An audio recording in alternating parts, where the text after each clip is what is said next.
Margaret Ellison stood at the edge of her father's property on a Tuesday morning in late October, holding a brass key in her right hand and a paper bag of groceries in her left. She was 71 years old. Her husband Walter had been dead for 9 months. Her father had been dead for 31 years. And the cellar door at the back of the farmhouse she now owned had been locked, by her own count, for every single one of those 31 years. She had not opened it when she came back for the funeral. If you're enjoying this story so far, don't forget to hit the like button and subscribe. Drop a comment telling me where in the world you're watching from. I love hearing from you. She had not opened it the 3 times she had returned in the years after to check on the place, to walk through rooms that smelled of dust and time and her mother's old lavender sachets. She had not opened it when the property tax bills came in her name, the bills she had paid quietly every January out of a sense of duty she could not have explained to anyone who asked. The cellar belonged to her father, and her father had been very clear in the last conversation she ever had with him that the cellar was not to be opened until she was ready. She had been 40 years old when he said that. She had not known what he meant. She had not asked. She had assumed, the way people assume things about their parents, that there would be more time, more conversations, more chances to ask the questions that mattered. There had not been. Her father had died 11 days later, suddenly and without warning, of an aneurysm in his sleep, and the key to the cellar door had arrived in the mail 2 weeks after the funeral, wrapped in brown paper, tied with kitchen twine, with a note in his handwriting that read, "Only when you are ready." She had kept the key in the bottom drawer of her jewelry box for 31 years. She had taken it out 3 times. Each time, she had put it back. Walter had died in February of a stroke that took him in the kitchen of their small apartment in Cedar Falls, Iowa, while he was making coffee on a Sunday morning. He had been 73. He had been her husband for 46 years. He had been the steady, patient, slightly stubborn man who had walked her through the entirety of her adult life with the kind of unshowy reliability that you only fully appreciate when it is no longer there. Margaret had not been ready. She did not know if anyone was ever ready, but she had not been, and the 8 months that followed had taken her through a country of grief she had been entirely unprepared to enter. There had been the immediate aftermath, the funeral, the casseroles, the phone calls from people who meant well and whose voices she could not quite hear past the ringing in her own ears. There had been the slow weeks afterward when the apartment had felt both too large and too small at the same time, when she had found herself standing in the kitchen at strange hours holding objects he had touched, a coffee mug, a folded newspaper, the reading glasses he had left on the counter the morning he died. There had been the bills. The bills were what had finally moved her. Walter had been a working man his entire life, a foreman at a paper mill that had closed in 2003, then a maintenance supervisor at a hospital until he retired at 68. They had lived carefully. They had saved what they could. They had assumed, the way people assume, that what they had would be enough. It was not enough. The medical bills from Walter's last hospital stay had arrived in March, and then April, and then May, each one slightly more aggressive than the one before, and Margaret had sat at her kitchen table with a calculator and a stack of statements and understood for the first time the full shape of what she was facing. The savings would not last the year. The apartment, which they had rented for 16 years, was going up in rent again in January. Her own Social Security, modest to begin with, was now the only income coming in. The math did not work. She had run the numbers 4 different ways across 2 different evenings, and the math did not work in any of them. She had thought about calling her daughter. Her daughter Helen lived in Minneapolis with her husband and 2 teenage children and a job that kept her in a constant state of partial exhaustion, and Margaret had not wanted to add to it. She had thought about calling her son. Her son David lived in Phoenix and worked in something to do with software that Margaret had never quite understood, and he had been kind during Walter's illness, attentive in the way of children who live far away and are doing the best they can across distance, and she had not wanted to ask him for money either. She had sat with the bills for a long time, and she had thought about what she had, and she had eventually, on a quiet Tuesday evening in late September, gone to the bottom drawer of her jewelry box and taken out the brass key. The farmhouse was hers. It had been hers since her father died, technically, though she had never lived in it as an adult and had not thought of it as hers in any practical sense.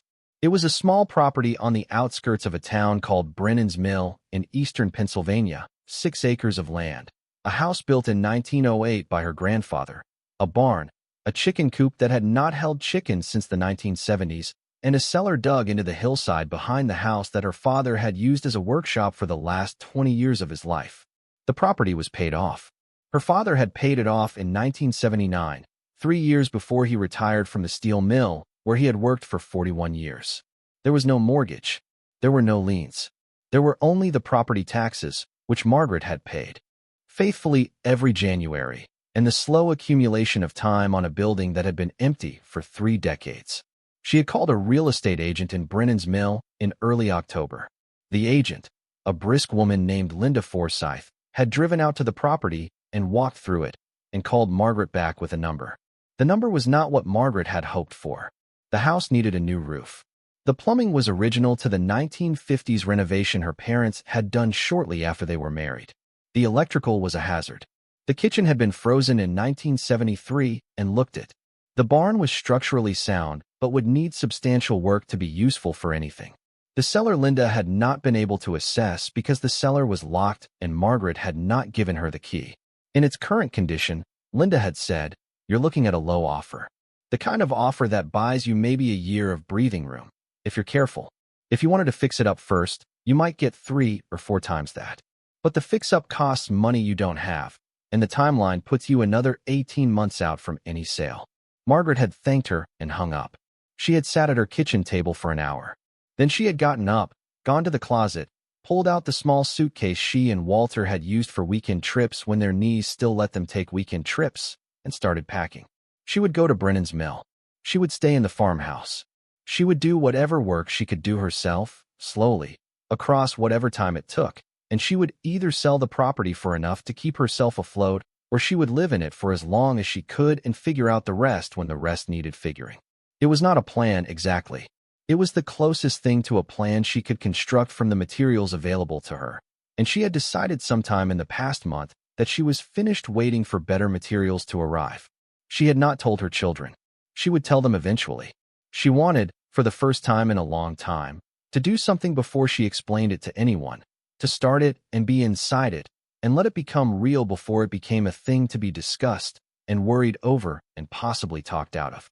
Helen would have opinions. David would offer money he did not really have. Both of them would mean well, and both of them would, she suspected, make the whole thing harder. She loved them. She did not want their help yet. She had driven from Cedar Falls to Brennan's mill in 3 days, taking the slow route through small towns and county roads, sleeping in cheap motels along the way, eating sandwiches she made from groceries she bought at gas stations.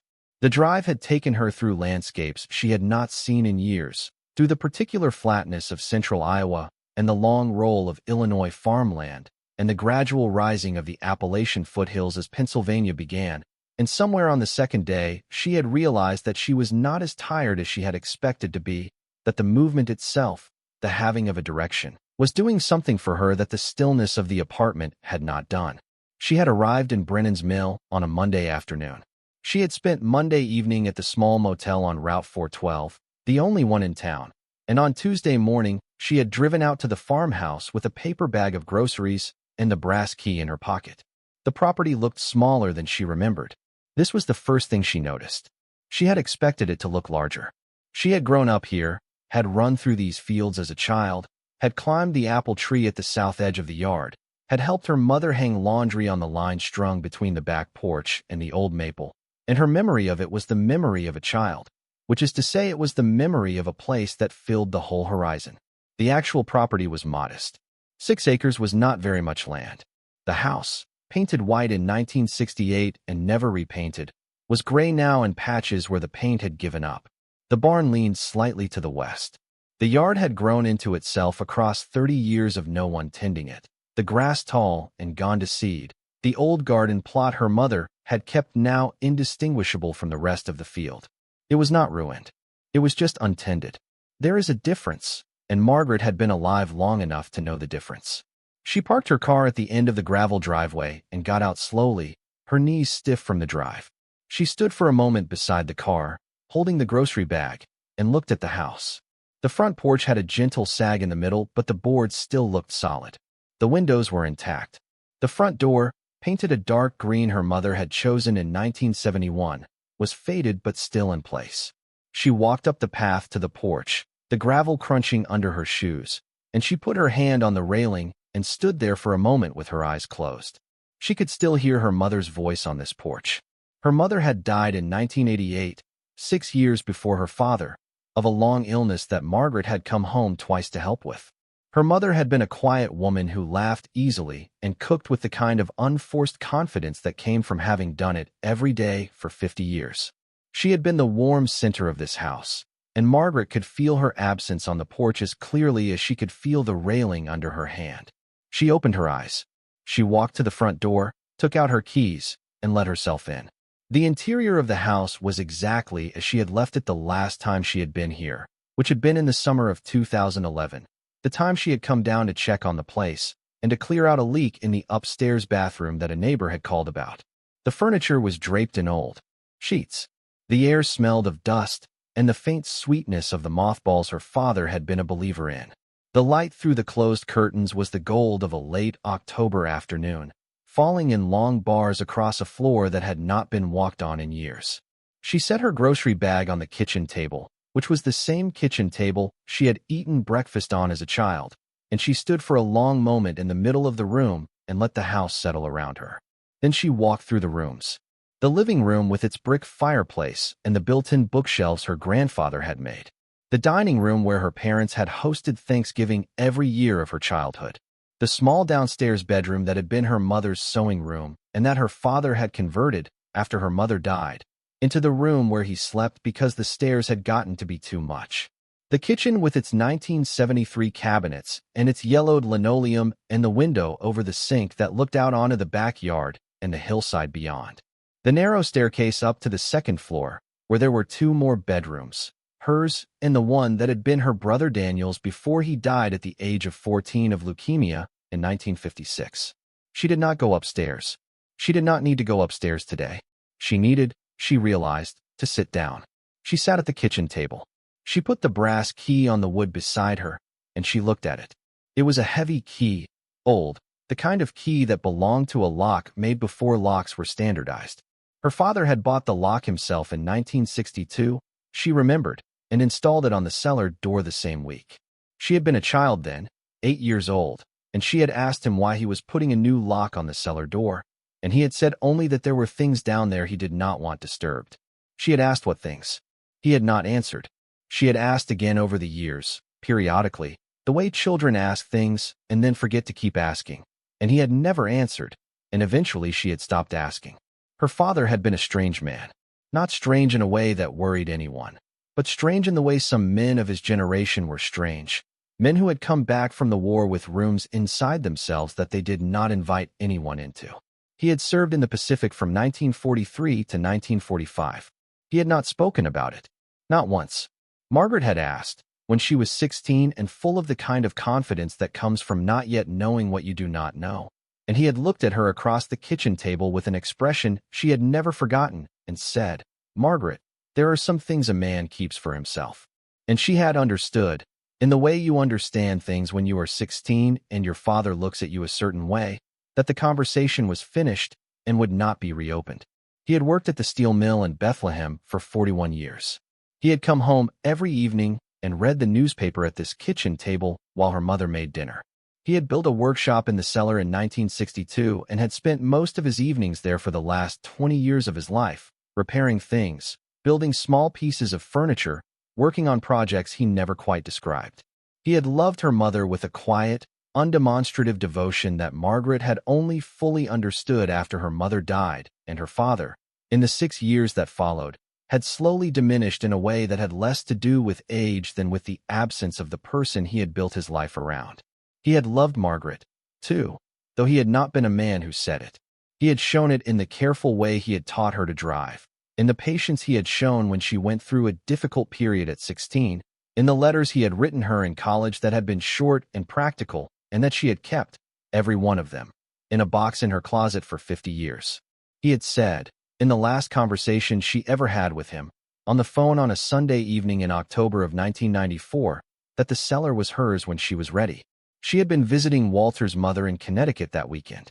The call had been a quick one, the kind of call her father made on Sundays to check in. He had asked about her drive. He had asked about Walter. He had asked about the grandchildren, who were both still children then, and he had said, near the end of the call, in a voice that was slightly different from his ordinary voice, "Margaret, when I am gone, the cellar is yours. There are some things down there you should have, but only when you are ready. Don't go down there before you are ready." She had said, "Daddy, what does that mean?" He had said, "You will know." She had said, "Are you all right?" He had said, "I am fine. I love you. Give Walter my best." He had hung up. 11 days later, he was dead. She had come home for the funeral and stayed for a week and then gone back to Cedar Falls to be with her own family. And the key had arrived 2 weeks after that in its brown paper wrapping. And she had put it in the bottom drawer of her jewelry box, and she had not opened the cellar door. Not when she came back for her mother's clothes. Not when she came back to settle the estate. Not when she came back to fix the bathroom leak. Not in 31 years. She had told herself, across those years, that she was not ready. She had not been able to articulate what she would be ready for. She had simply known, in the way you know things you cannot defend, that her father had told her to wait and that she should wait. Walter had asked her about it once, years ago, after she had told him about the key. He had not pushed her. He had said only, "When you are ready, then." And she had thought, on the long drive from Cedar Falls, somewhere on the second day, that she was ready now. She did not know why. She suspected it had something to do with Walter being gone, with the particular clarity that came from having lost the last person who had been waiting in your life with you.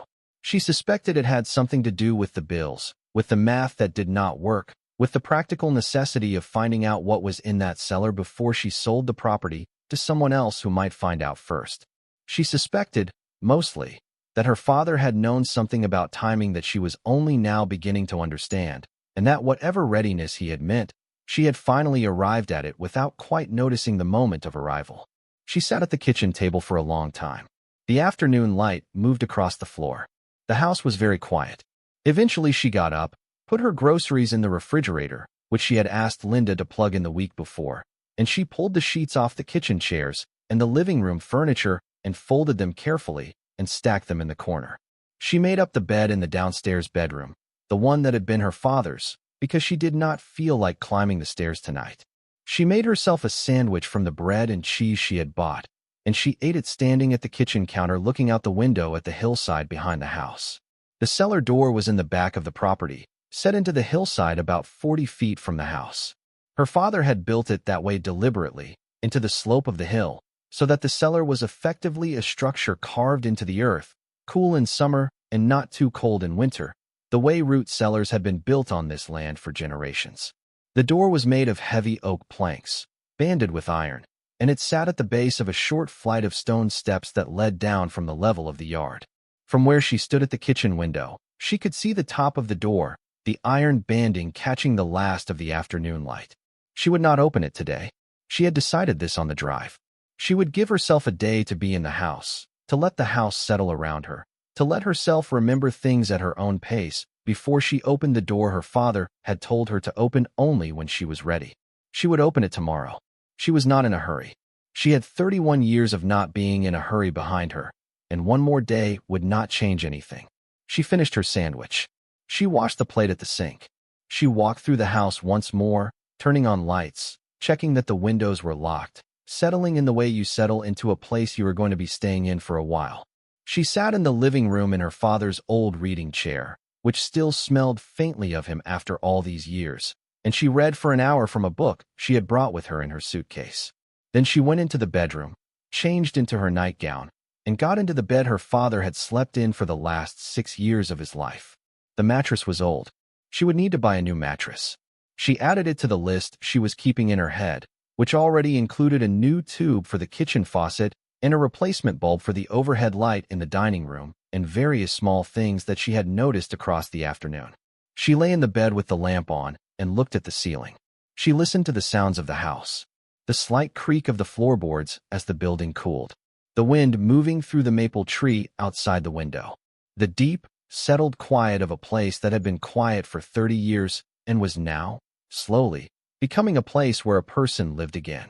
She thought about Walter. She thought about her father. She thought about the brass key on the kitchen table and the cellar door in the hillside, and the 31 years she had spent waiting for a readiness she could not name. She thought, just before she fell asleep, that she had spent most of her life waiting for permission, for the right moment, for the conditions to be right, and that she was 71 years old and Walter was dead and the conditions were never going to be right again. The conditions were what they were.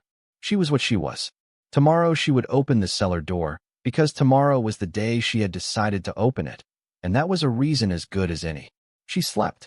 She slept deeply, in the way she had not slept since Walter died, and she did not dream. She woke at 6. The light through the bedroom window was the pale gray of an October dawn, and for a moment she did not know where she was. Then she remembered. She lay still for a few minutes, taking inventory of her body, which had survived the drive and the bed better than she had expected. Her knees ached. Her back ached. These were ordinary aches, and she did not need to do anything about them. She got up. She dressed in the same clothes she had worn the day before because she had not unpacked her suitcase yet. She went into the kitchen and made coffee in the percolator her father had used, which still worked, and she stood at the kitchen window with her coffee and watched the sky lighten over the hillside behind the house. The cellar door was still there. It had not moved. The iron banding was darker in the morning light, almost black, and the oak of the planks had the silver sheen of old wood that has weathered well. She drank her coffee. She made herself a piece of toast. She washed the few dishes she had used. She put on her coat, because the morning was cold, and she could see her breath in the kitchen even with the small space heater she had brought running in the corner. She picked up the brass key from the table where she had left it the night before. She walked out the back door. The grass was wet with dew. The air smelled of fallen leaves and cold earth and the specific damp coolness of an October morning in the foothills. She walked across the yard to the stone steps that led down to the cellar door. The steps were uneven, settled by 30 years of frost and thaw, but they held. She walked down them carefully, holding the railing her father had bolted into the stone in 1962. The railing was rusted, but it held too. She stood in front of the cellar door. She put her hand on it. The oak was cold. She could feel, through the wood, the deeper coolness of the space beyond, the temperature of a place that had been undisturbed for a very long time. She thought, for a brief moment, about turning back, about going up the steps and into the house and waiting another day, or another week, or maybe forever. 31 years had been a long time. Another year would not have killed her, but it would not have helped her either. Walter would still be dead. The bills would still be in the apartment in Cedar Falls. The math would still not work. And her father had told her, on a Sunday evening on the phone in October of 1994, that she would know when she was ready. She did not know if she was ready, but she had decided, on the drive, that she was tired of waiting to know. She put the brass key in the lock. The lock did not turn immediately. She had not expected it to. She wiggled the key, the way her father had taught her to wiggle keys in stubborn locks when she was a child, the small, careful movement that was not force but invitation. The lock turned on the third try, with a heavy sound that she felt more than heard, the sound of a mechanism that had not been moved in 3 decades agreeing, reluctantly, to move again. She put her hand on the iron handle. She took a breath. She pulled the door open. The smell came first.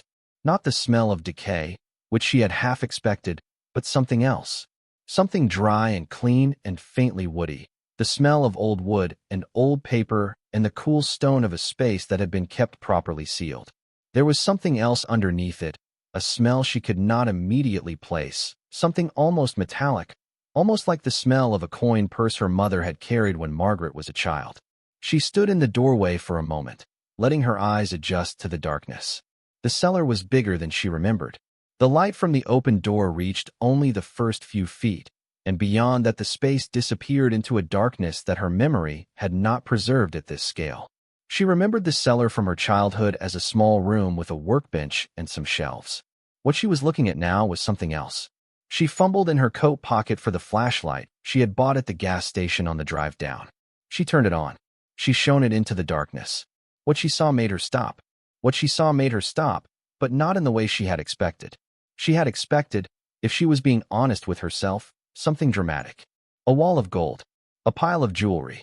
Some treasure her father had hidden away for reasons he had never explained, glittering in the beam of her flashlight in the way treasure glittered in stories.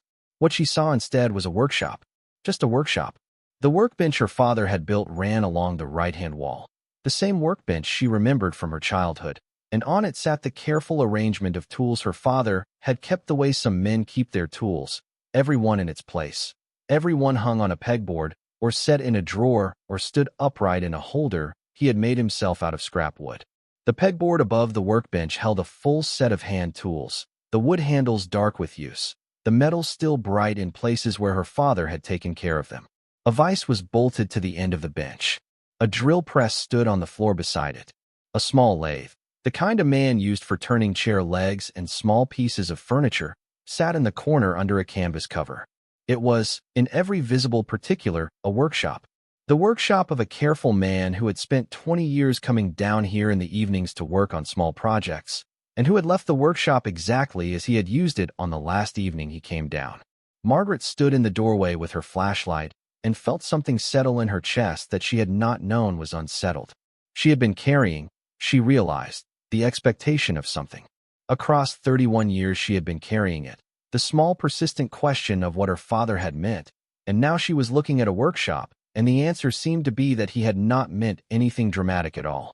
He had meant only that this was his place, that he wanted her to have it, that she should not let strangers in until she was ready to be the person who came down these steps and stood among these tools. She walked in.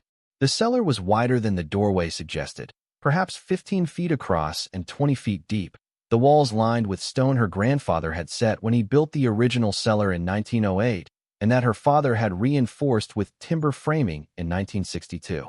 The floor was packed earth, swept clean, surprisingly dry. A bare bulb hung from the ceiling on a length of cord, and she remembered there had been a light switch somewhere near the door.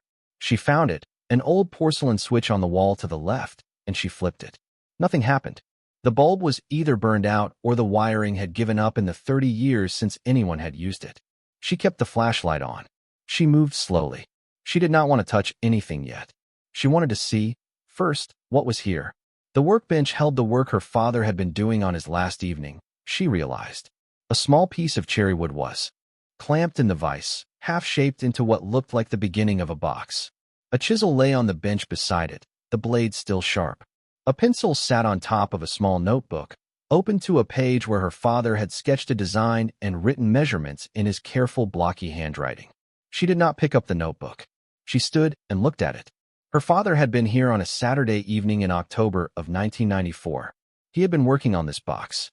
He had set down his chisel and put on his coat and gone upstairs to bed, intending to come back to it the following evening, and he had not come back. The aneurysm had taken him in his sleep. The cherry would have been clamped in the vise for 31 years, waiting for him to finish. She felt the first tears she had felt since Walter died move up into her throat.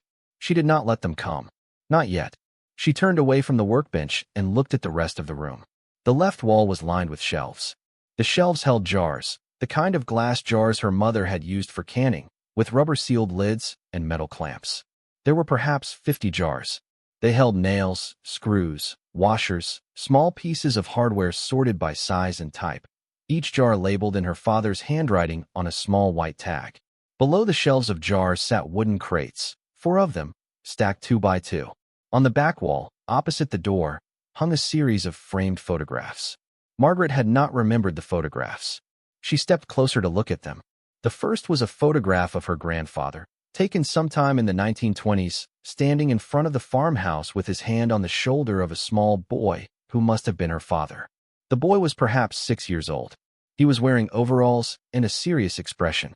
The second photograph was of her mother and father on their wedding day in 1949, standing on the steps of the small church in Brennan's Mill where they had been married.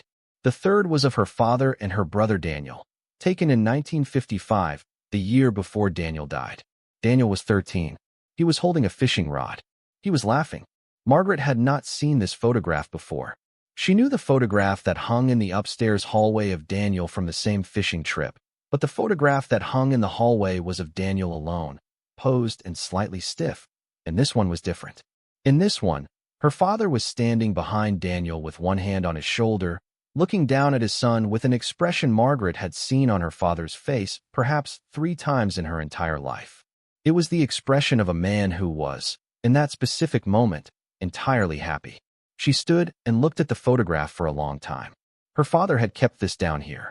He had kept his happiness with Daniel down here, in a room he had locked for 32 years before he died. And she understood for the first time, not as an abstraction, but as a fact she could feel in her own chest, that her father had spent the last 38 years of his life carrying a grief he had not been able to put down. Daniel had died in 1956. Her father had built this workshop in 1962. He had come down here every evening for the last 20 years of his life. He had been keeping company with his son, Margaret thought, in the small, careful work of his hands and the photographs on the wall and the long, quiet evenings in a room only he could enter. She wiped her eyes. She had not realized she was crying. She did not mind. She had been waiting a long time, she realized, to cry properly about something, and the room was as good a place as any. She continued looking. The fourth photograph was of her, taken in 1962, the year she turned 8. She was standing in the front yard of the farmhouse with a basket of strawberries. She did not remember the photograph being taken. She was smiling. She looked, in the photograph, like a child who had not yet been told that her brother had been dead for 6 years, which was odd because she had known by then. Of course she had known. Daniel had died when she was 2 and she had grown up knowing about him. But the look on her face in the photograph was the look of a child who was unconcerned with grief. Her father had hung that photograph here, across from his workbench, where he could look up from his work and see his daughter at 8, smiling with a basket of strawberries, and remember that there was still something living in his life that he had built and could love. She sat down. There was an old wooden stool beside the workbench, and she sat down on it. She put the flashlight on the bench beside her, pointing up, so that the cellar filled with a softer light. She sat for a while and breathed. She had not cried at Walter's funeral. She had not cried in the apartment in the months that followed. She had carried it all very tightly, the way she had been taught by her father and by her own life to carry things, and she was sitting now in her father's workshop and crying without knowing entirely what she was crying for. For Walter, for her father, for Daniel, who had been 14 and whom she had never really known, for her mother, who had carried her own grief about Daniel quietly for 32 years before she died, for herself, perhaps, the 71-year-old woman sitting on a stool in a cold cellar in eastern Pennsylvania, crying about everything she had not let herself cry about for a long time. She let it pass. She wiped her face with her sleeve. She stood up. The flashlight beam moved across the room and caught, in the back corner, something she had not seen on her first pass. She moved closer. There was a door in the back wall. She had not noticed it because it was behind a freestanding shelf that her father had built, and that was loaded with cans of paint and small jars of varnish and other workshop supplies. The shelf was not pushed flush against the wall. There was a gap behind it, perhaps 18 inches, and in that gap was a door. It was a smaller door than the cellar door, perhaps 4 feet tall, made of the same heavy oak with the same iron banding. It had its own lock. Margaret stood and looked at it for a long moment. She had not known there was a second room. She had thought, all the years of her childhood and the years since, that the cellar was one room, the workshop room. But her father had built a second door, behind a shelf, that led somewhere else. She moved the shelf carefully, walking it out from the wall in small increments. It was heavy, but it moved. She got it far enough out that she could squeeze behind it. The smaller door had its own lock. She had only one key. She tried the brass key in the smaller lock. It did not fit.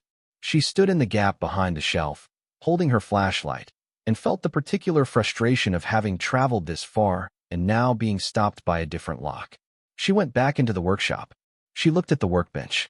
Her father had been a careful man, and a careful man who built a hidden door would have kept the key somewhere accessible. She thought about it. She tried the drawers of the workbench, opening each one slowly. The first drawer held small tools, awls, screwdrivers, the things you reach for often. The second drawer held a set of measuring tools, calipers, rulers, a small protractor.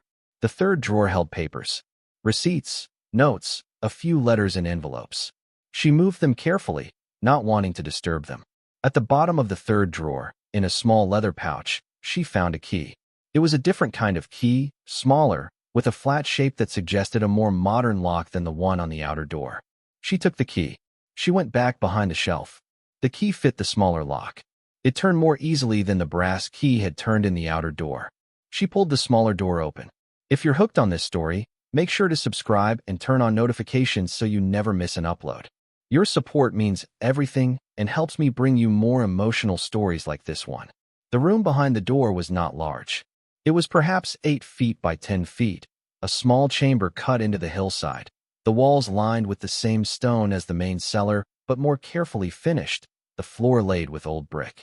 The air inside was cooler and drier than the main cellar, and there was the faint smell again of metal and old paper and something else she could not quite name. She shone the flashlight in. The walls were lined with wooden cabinets, 6 of them, 3 on each side, built into the stone with the same careful craftsmanship that her father had brought to everything he made. Each cabinet had 2 doors, latched but not locked. Between the cabinets, on small shelves, sat a collection of leather-bound books, perhaps 30 of them, their spines dark with age. In the center of the room sat a wooden table with 2 chairs. On the table was a metal box, the kind of strong box that a man might use to keep important papers, and beside it sat a leather-bound ledger.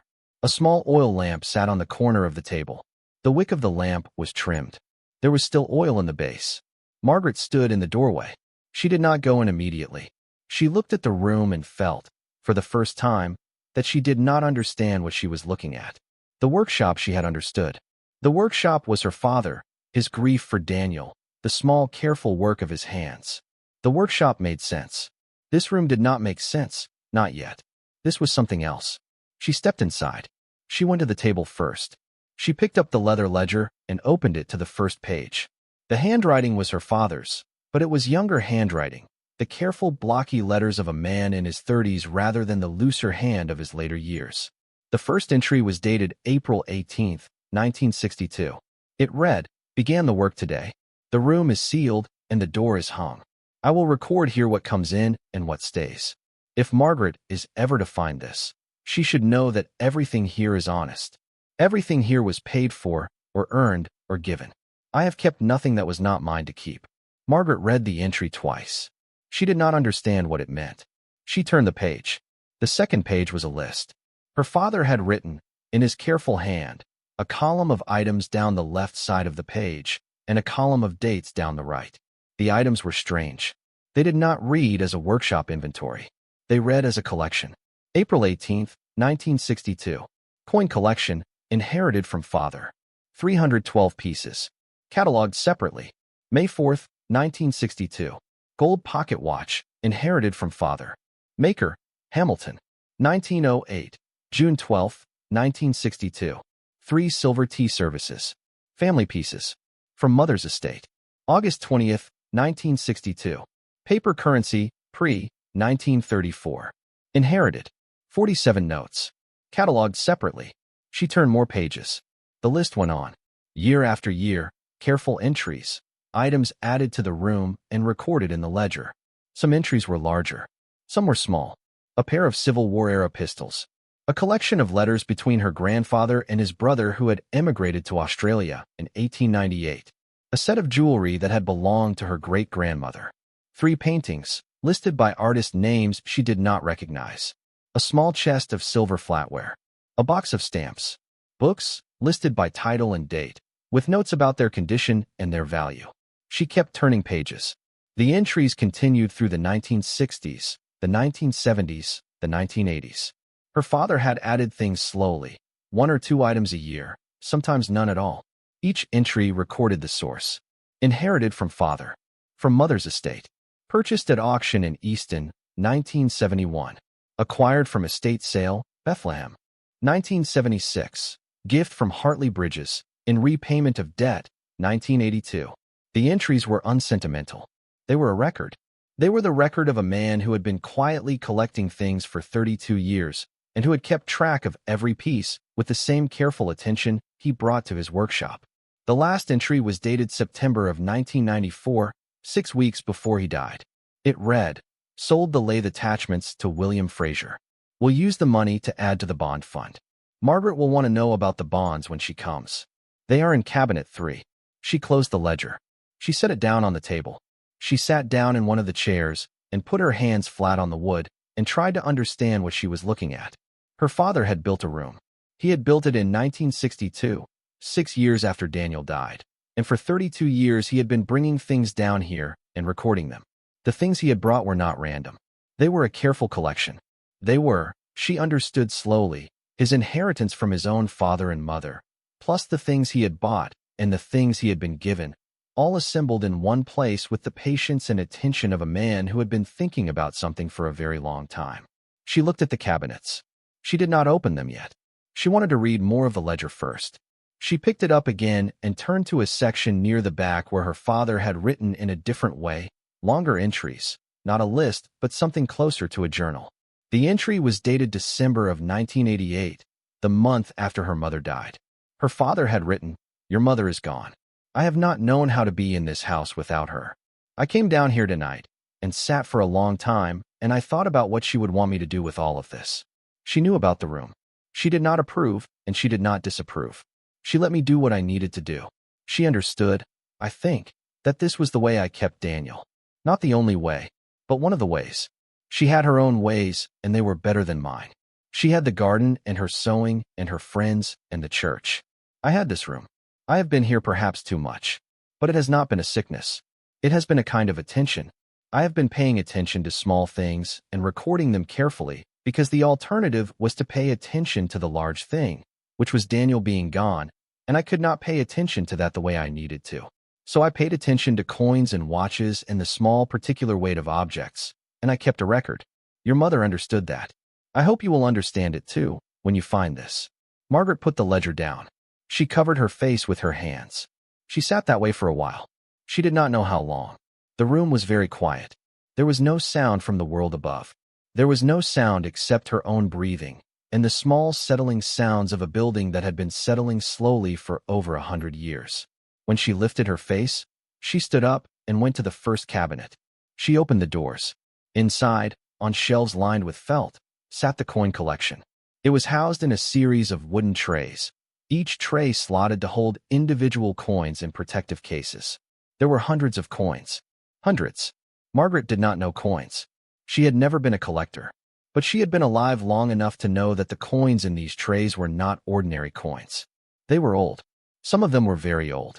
The cases were labeled in her father's handwriting, and the labels gave dates and mint marks and grades that meant nothing to her, but that had clearly meant a great deal to whoever had assembled them.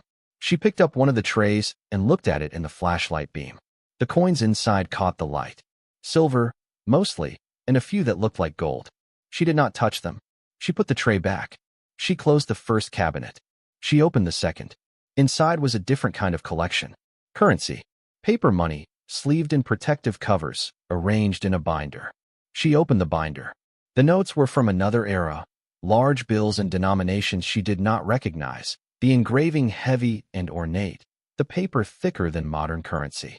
She did not know what they were worth. She could see, even with her limited knowledge, that they had been kept carefully and that they had been chosen by someone who knew what he was choosing. She closed the second cabinet. She opened the third. The third cabinet was different. It held documents, bound documents, certificates, official papers stored in flat folders. She opened the top folder. Bonds.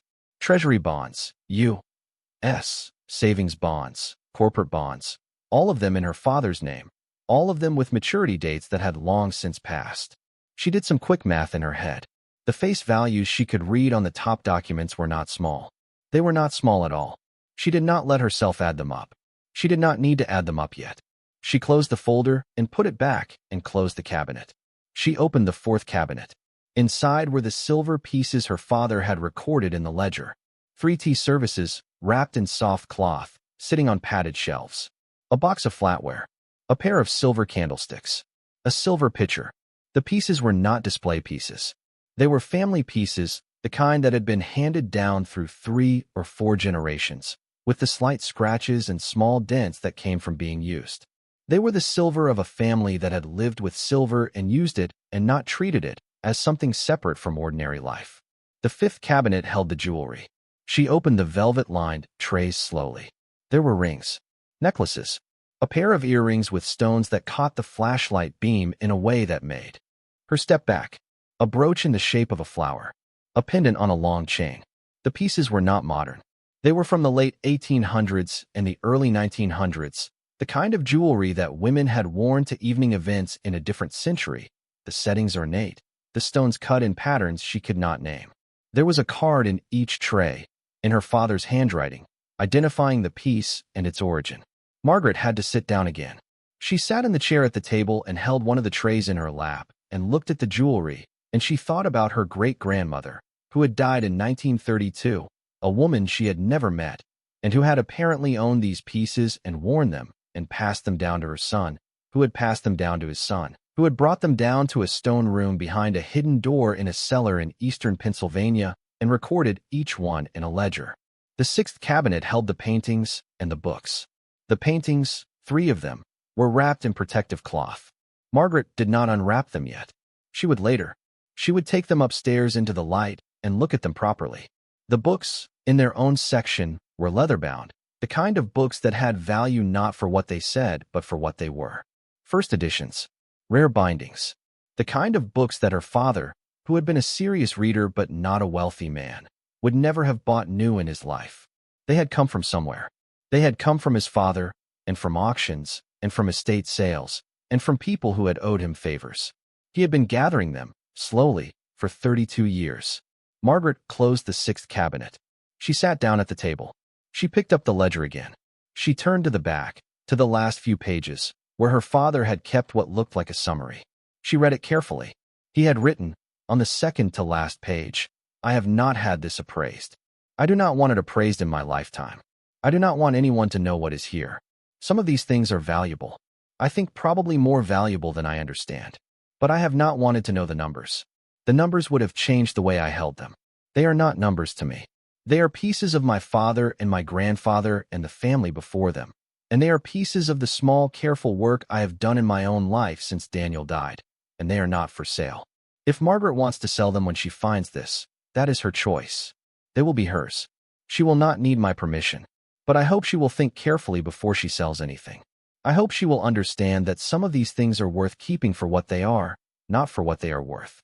The last entry, the very last entry in the ledger, was dated October 19, 1994, 2 days before her father called her on a Sunday evening from Connecticut. He had written, "I am tired tonight. I do not know what time I have left. I am not unwell, but I am 76 years old and I have been doing this for a long time and I am tired. I am going to call Margaret tomorrow or the next day and tell her about the room. Not in detail, just enough so that she will know to look. I think she is ready. I do not know if she will know she is ready, but I will tell her when she is. That has always been the deal I made with myself. I would not put it on her until she was ready to receive it. I think she is ready now. I am going to call her this week." Margaret closed the ledger. She held it in her lap. She sat in the chair and looked at the stone walls and the wooden cabinets and the small table where her father had sat in the evenings, and she understood, finally, what her father had been doing. He had been making her a gift. He had been making it slowly, across 32 years, with the kind of attention that some men brought to the building of a boat or the planting of an orchard, and he had not told her about it because he had wanted her to find it at the right time, in the right state of mind, ready to receive it not as a financial windfall, but as what it actually was. Her father's careful work, the expression of a love he had not been able to put into words, the continuation of a family that had run, in pieces, through 5 generations and that had ended up, here, in this room, in trays and folders and bound books, waiting for the daughter who had come back, at 71 years old, because she had nowhere else left to go. She did not know what any of it was worth. She did not yet know. She would find out. She would have to find out, because she had bills to pay and an apartment to give up and a future to construct out of whatever materials were available to her. And these materials were now, in some way she had not yet calculated, available. But that was tomorrow's question. Today's question was simpler.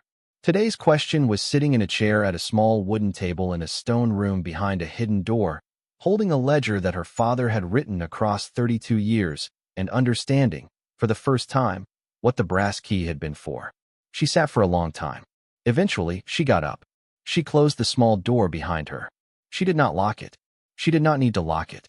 She moved the freestanding shelf back into place in front of the door, not because she wanted to hide the room from herself, but because she did not want to leave the room exposed, did not want to change the careful order her father had built and maintained. She stood in the workshop. She looked at the cherry wood still clamped in the vise. She thought about finishing the box for him. She did not know if she could. She did not know if she had the skill. But she thought, as she looked at the clamped wood and the chisel beside it, that she would try. Not today. Later. When she was ready. The room had taught her already what readiness meant. She walked out of the cellar. She climbed the stone steps. She closed the heavy oak door behind her and locked it with the brass key. She walked across the yard to the house. The morning had moved into late morning. The sun was higher. The day was bright and cold, and the grass was no longer wet with dew, but dry, the way October grass dried by mid-morning. She went into the kitchen. She made a fresh pot of coffee.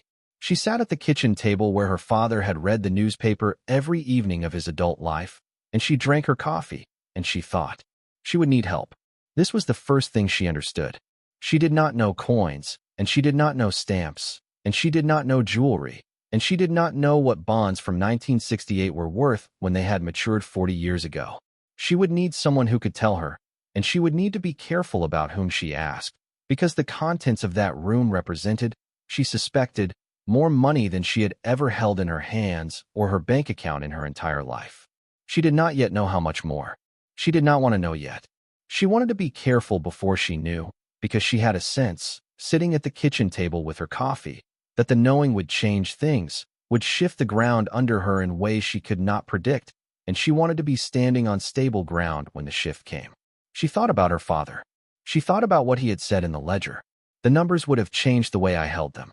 She understood, for the first time, what he had meant. The numbers were not the point. The point was the 32 years. The point was the careful evenings in the cellar, the small ritual of bringing something down and recording it and putting it away. The point was Daniel, 14 years old, with a fishing rod, laughing. The point was the photograph of her mother and father on their wedding day, and the photograph of her at 8 with a basket of strawberries, and the way her father had hung those photographs across from his workbench so that he could look up and remember why he was doing it. She would sell some of it. She would have to. She had bills, and she was 71, and she needed a roof over her head and food on the table and the basic security that her father, she now understood, had been quietly arranging for her for 32 years before she even knew it was being arranged. But she would not sell all of it. She would keep some of it. She did not yet know which pieces. She would let that question answer itself slowly, in its own time, the way her father had let his own questions answer themselves slowly across the decades of his careful work. She had time. She realized, more time than she had thought she had this morning. The math that had not worked in Cedar Falls was going to work, in some way, now that she had seen what was in the cellar.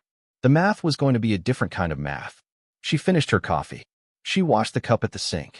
She stood at the window and looked at the hillside behind the house, at the top of the cellar door barely visible from this angle, and she thought about the work that lay ahead of her. She would need to make some phone calls. She would need to find an appraiser. She would need to be careful and patient and quiet, in the way her father had taught her to be careful and patient and quiet, and she would need to do this work herself before she involved anyone else, including her children. Especially her children. She loved Helen and David. She did not want either of them coming in too early and trying to manage this for her. She wanted to manage it herself. She wanted, in the same way her father had wanted, to have her own relationship with what was in that room before anyone else's relationship with it shaped hers. She went into the bedroom. She lay down on the bed for a few minutes, not to sleep, but to rest, because the morning had been long and the discovery had been heavy and her body needed a few minutes of stillness. She closed her eyes. She thought about Walter. She thought about what Walter would have said if he had been here with her this morning. Walter had been a practical man. Walter would have started making lists.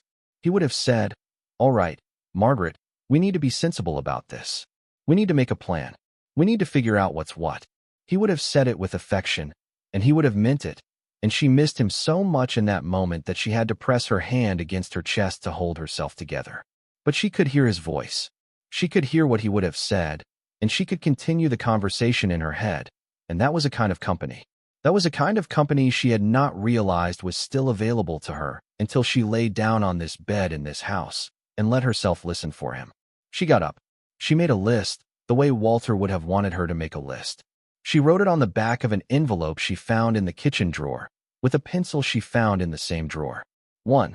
Make an inventory of what is in the room. Slowly. Not all at once. 2. Find an appraiser. Someone reputable. Someone not local, so word does not travel. 3. Pay off the medical bills. 4. Decide about the apartment in Cedar Falls. 5. Decide about the farmhouse. 6. Call Helen and David. 7. Wait. Take time. Do not rush.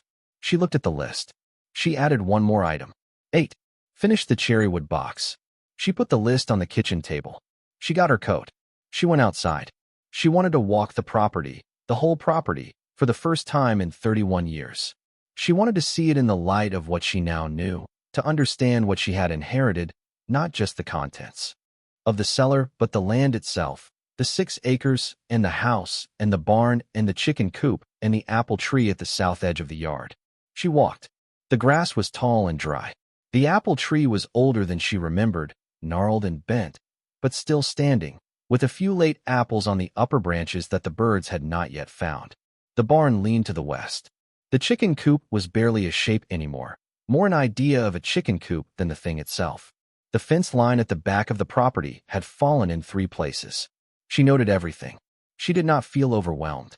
She felt, for the first time in a long time, that she was the right size for her own life, that the life and the person were finally in proportion. She walked back to the house. She made herself a sandwich. She ate it at the kitchen table. She thought about the appraiser she would need to find, and about the slow, careful work of inventory she would need to do over the coming weeks, and about her children and how she would tell them, and about Walter, who was not here, but whose presence she could still feel in the way she made lists and the way she thought about plans and the way she carried, in her own head, the conversations they had had for 46 years. She was alone. She was not alone. Both things were true. Both things were going to keep being true for whatever time she had left, and she was not afraid of either of them anymore. In the afternoon, she went back down to the cellar. She did not go into the hidden room. She went into the workshop. She stood in front of the workbench. She looked at the cherrywood clamped in the vise. She picked up the chisel her father had set down on a Saturday evening in October of 1994 and had not picked up again. The handle was wood, worn smooth by his hand. The blade was sharp. She did not start the work yet. She held the chisel for a long time and felt the weight of it. Then she put it back exactly where her father had left it. She would come back to it. She would learn how to use it. She would finish the box. But not today. Today she had done enough. She walked back upstairs, closed the cellar door, and locked it with the brass key. She stood in the yard for a moment in the late afternoon light. The sun was beginning to slant toward the hills. The shadows of the maple tree stretched across the yard toward the house. She put the brass key in her coat pocket. She walked back to the house. She went inside. She closed the door behind her. In the kitchen, she sat down at the table again, and she picked up the pencil, and she added one more item to the list on the back of the envelope. 9. Take it slowly. There is no hurry. Father waited 32 years. You can wait 6 months. She put the pencil down. She looked at the list. She had work to do. She had a great deal of work to do, and she had, for the first time in a long time, the time and the means to do it. The bills in Cedar Falls would be paid. The future would be constructed, slowly, out of materials that had been waiting for her in a stone room behind a hidden door for the entirety of her adult life. She did not know yet what shape that future would take. She suspected, as she sat at the kitchen table in the late afternoon light, that her father had not known either when he started building this for her in 1962. He had only known that he wanted to build it, that he wanted to leave her something, and that he had been doing the only work he knew how to do to express a love he had never managed to put into words. It was enough. It had always been enough. She had just needed 31 years to be ready to see it. She stood up. She went to the kitchen sink and washed her hands. The hot water came through eventually, after the pipes complained for a few minutes, and she let it run over her hands and felt the warmth move into her fingers. Tomorrow she would call an appraiser. Tomorrow she would begin the next part of the work. Tonight she would make herself a proper dinner, the first proper dinner she had cooked since Walter died, and she would sit at the kitchen table where her father had sat and her grandfather had sat, and she would eat her dinner slowly, and she would think about all of them. About Walter, who had walked her through the entirety of her adult life. About her father, who had been quietly building her a future across 32 years of careful evenings in a workshop she had not been allowed to enter. About her mother, who had let him do it because she had understood, in the way wives sometimes understand, that her husband needed the work in order to keep going. About Daniel, who had been 14 years old and had laughed in a photograph and had not been forgotten, ever, by any of them. About herself, the 71-year-old woman standing at a kitchen sink in a farmhouse she had inherited and had not yet decided what to do with, but who had, for the first time in a very long time, options. The water ran over her hands. The afternoon light moved across the kitchen floor. The house was very quiet, and the quiet, for the first time, was not empty. She slept badly that first night, not because she was distressed, but because her mind would not stop moving. She lay in the bed in the downstairs bedroom and her thoughts cycled through the cabinets one at a time. The coins and the currency and the bonds and the silver and the jewelry and the paintings and the books, and then back to the workshop, and then back to her father at the workbench in 1994 with a chisel in his hand. She got up at 4 in the morning. She made coffee. She sat at the kitchen table in the dark and waited for the day to begin, and when the light came up over the hills she put on her coat and walked out to the cellar and unlocked the heavy oak door and went inside again because she needed to see that it was still there, that she had not imagined it. It was still there. The workshop was still the workshop.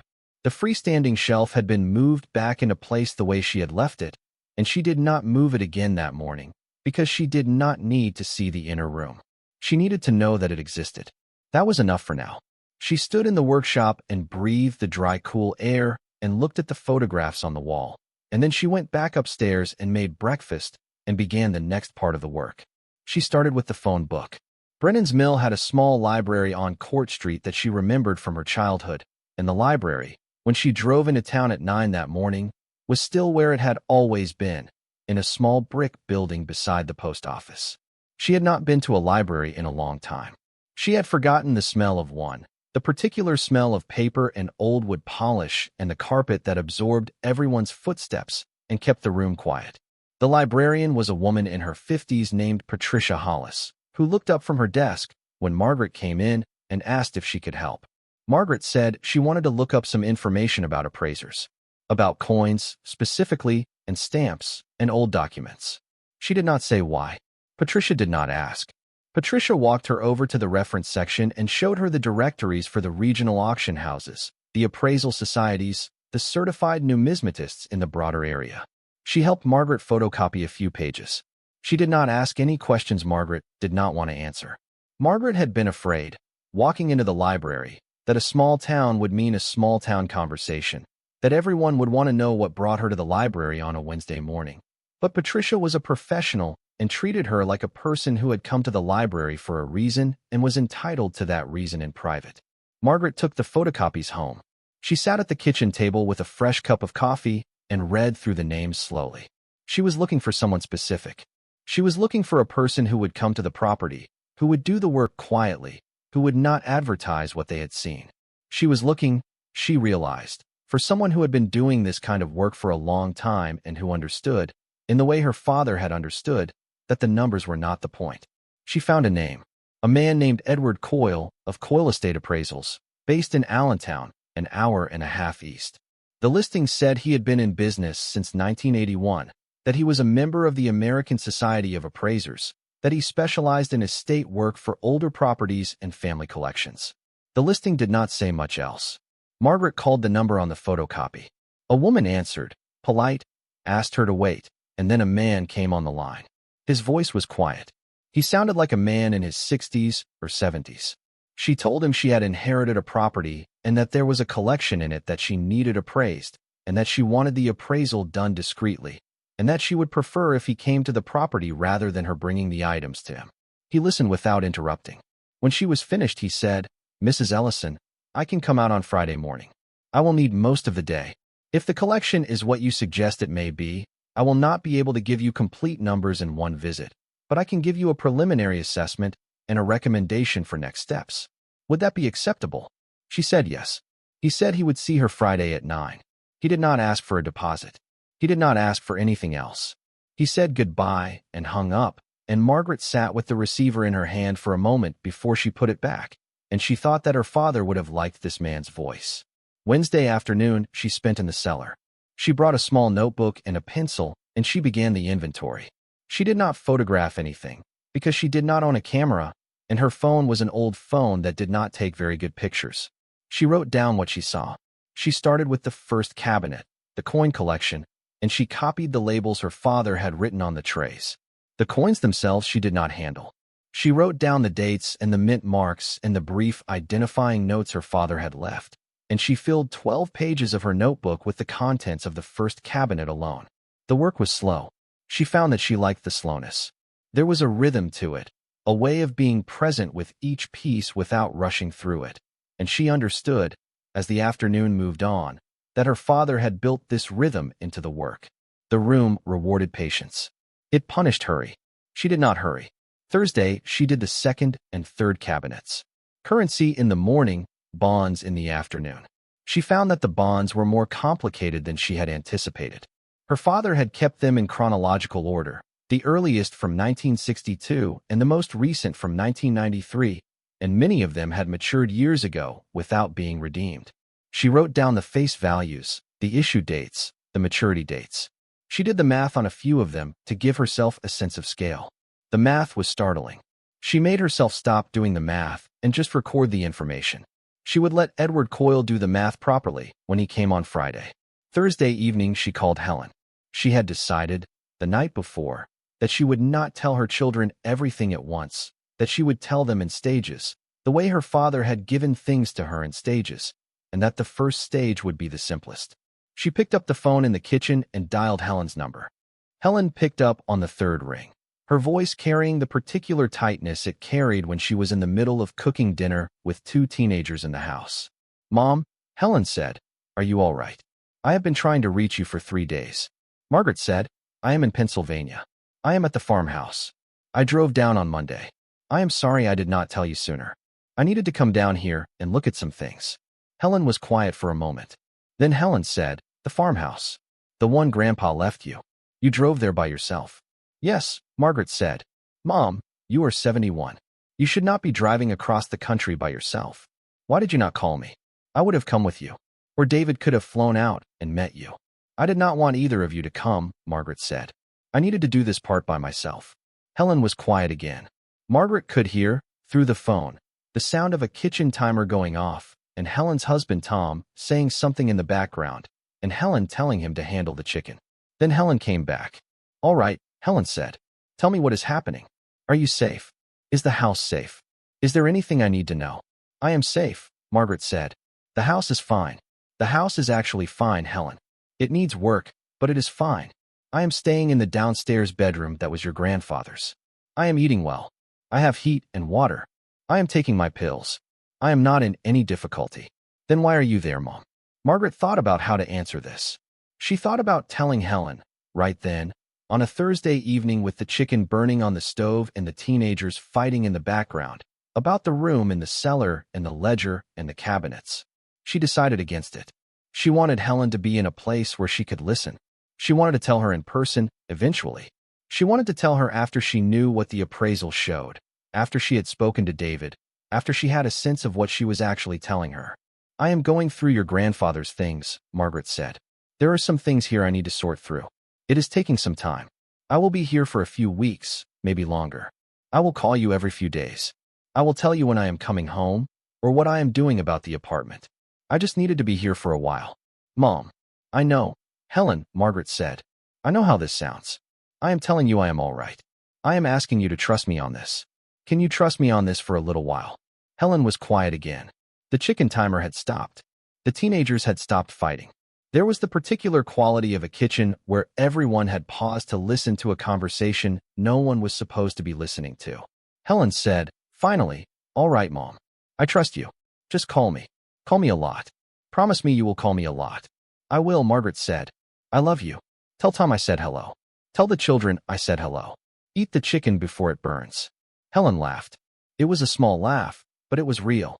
"The chicken is already burning," Helen said. "I love you, Mom. Call me on Sunday." Margaret hung up. She sat at the kitchen table for a while. She thought about calling David, but it was an hour earlier in Phoenix, and she did not have the energy for another conversation that night. She would call David tomorrow. She made herself a small supper of soup and bread and went to bed early. Friday morning at 9, Edward Coyle arrived.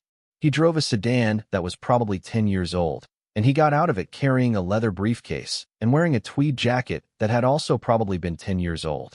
He was perhaps 70, white-haired, with glasses that he wore on a chain around his neck. He shook Margaret's hand at the door. His handshake was firm but not aggressive. His eyes, behind the glasses, were attentive in the way some men's eyes were attentive, taking in the house and the property and Margaret herself without making a show of it. "Mrs. Ellison," he said. "Thank you for calling me." "Mr. Coyle," she said. "Come in. I have coffee on." She gave him coffee at the kitchen table. She gave him the ledger first.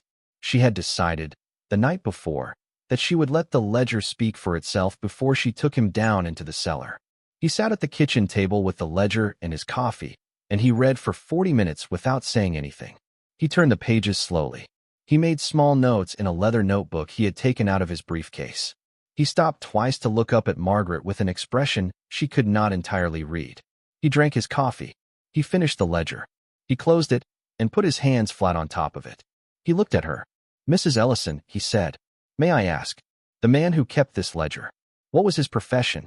"He worked at the steel mill in Bethlehem," Margaret said, "for 41 years. He was a foreman in the rolling mill. He was a high school graduate. He had no formal training in collecting or appraising. He did this in the evenings, after work, by himself, for 32 years. Edward Coyle nodded slowly. He did not speak for a moment. Then he said, "The ledger is extraordinary, Mrs. Ellison. The level of detail, the provenance notes, the discipline of it. I have done this work for 44 years, and I have not seen many private collectors with this kind of discipline. I want to see the collection now, if I may." She took him down. She unlocked the outer cellar door with the brass key. She showed him the workshop first, because she wanted him to see what kind of man her father had been before he saw what her father had built. Edward Coyle stood in the workshop for a long time, looking at the workbench, the tools, the photographs on the wall. He did not comment. He understood, she thought, that comment was not appropriate yet. Then she moved the shelf aside, and she used the smaller key to open the inner door, and she showed him the room. He stood in the doorway. He looked at the 6 cabinets, at the table, at the oil lamp, at the bound books on the shelves. He did not move for a full minute. Then he said, very quietly, "Oh my." She had not been entirely sure, until that moment, that what was in the room was as significant as she had begun to suspect it might be. The way Edward Coyle said "oh my" told her more than any number could have told her. She had a small breath she had been holding without realizing she had been holding it, and she let it out, and she said, "Mr. Coyle, please. Take your time." He took his time. He spent the next 6 hours in the room. She left him alone for most of it, going up to the kitchen to make him sandwiches at noon, bringing them down on a plate, going back up. He worked with a small magnifying glass and a careful set of cotton gloves he had brought in his briefcase. He examined each tray. He took notes. He looked at the bonds in detail. He spent a long time with the jewelry, longer with the coin collection, longest of all with the paintings, which he unwrapped one at a time and laid out on the table to look at properly. At 3 in the afternoon, he came up to the kitchen. His face was tired. His eyes were bright. He sat down at the kitchen table and asked for more coffee, and Margaret gave him a fresh cup, and he drank half of it before he spoke. "Mrs. Ellison," he said, "I am going to need to come back. There is more here than I can properly assess in one day. I am going to need to bring a colleague who specializes in numismatics, and I would like to consult with a friend at the auction house in Philadelphia about the paintings. With your permission, of course. Nothing will leave this property without your written approval." "That is fine," Margaret said. He was quiet for a moment. Then he said, "May I tell you what I have so far? In general terms, without final numbers. I want you to have a sense of the scale before I leave today, because I think you deserve to know, and because some of the decisions you will need to make in the coming weeks are decisions you should make with at least a general understanding of what you are looking at." "Yes," Margaret said. "Please." He opened his notebook. He spoke carefully, the way a doctor speaks when he is delivering news that needs to be delivered correctly. "The coin collection," he said, "is significant. There are several pieces in it that are rare and that, in the current market, command very high prices. I would estimate the collection conservatively at somewhere between $400,000 and $700,000, depending on grading.